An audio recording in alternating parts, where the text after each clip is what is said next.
J'aime beaucoup le travail de Johan. J'ai une émotion forte quand je la regarde.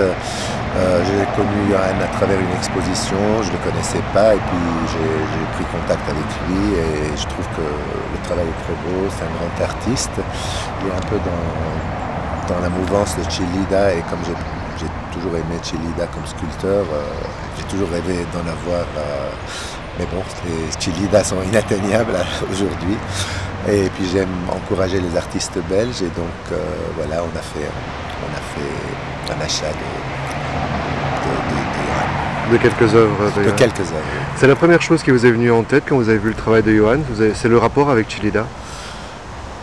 Le clin d'œil à Chillida, oui, mais je trouve que chez Johan, il y a quelque chose en plus qui est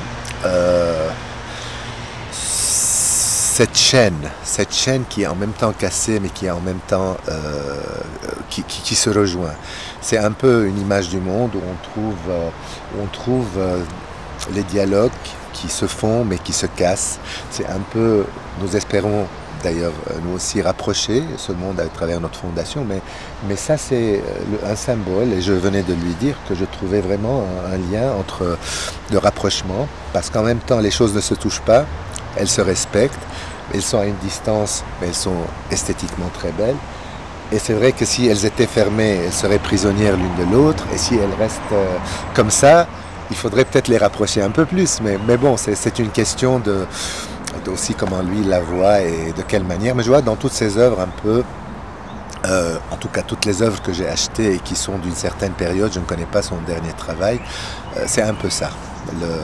Le rapprochement dans le respect, voilà. La chaîne qui n'est pas fermée ni ouverte. C'est un peu ce que vous tentez de défendre à travers la Fondation. Notre Fondation, c'est de rapprocher les cultures d'Orient et d'Occident à travers l'art. Donc l'art étant le seul langage à travers lequel on partage, on respecte l'autre et on communique et on ne se dispute pas. Nous sommes dans un monde où les conflits ne trouvent pas nécessairement leur solution par des moyens politiques ou religieux.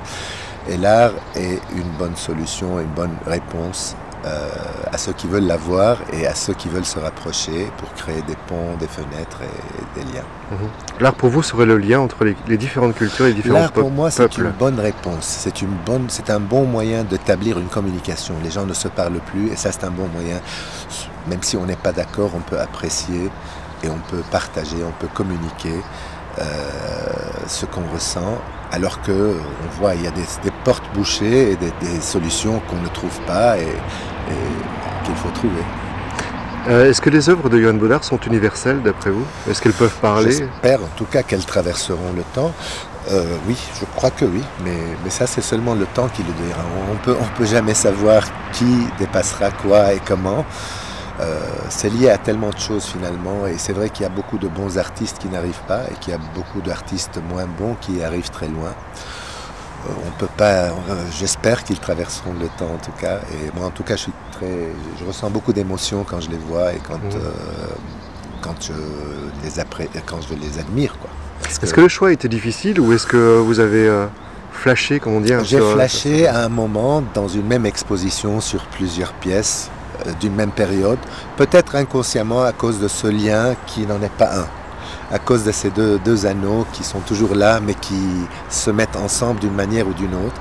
Peut-être un moyen de dire que si ce n'est pas cette solution, c'est celle-là, mais qu'il faut une solution. Et alors ils sont accrochés chaque fois d'une manière différente et il y a toujours moyen de s'échapper comme vous voyez et il y a toujours moyen de rester ensemble.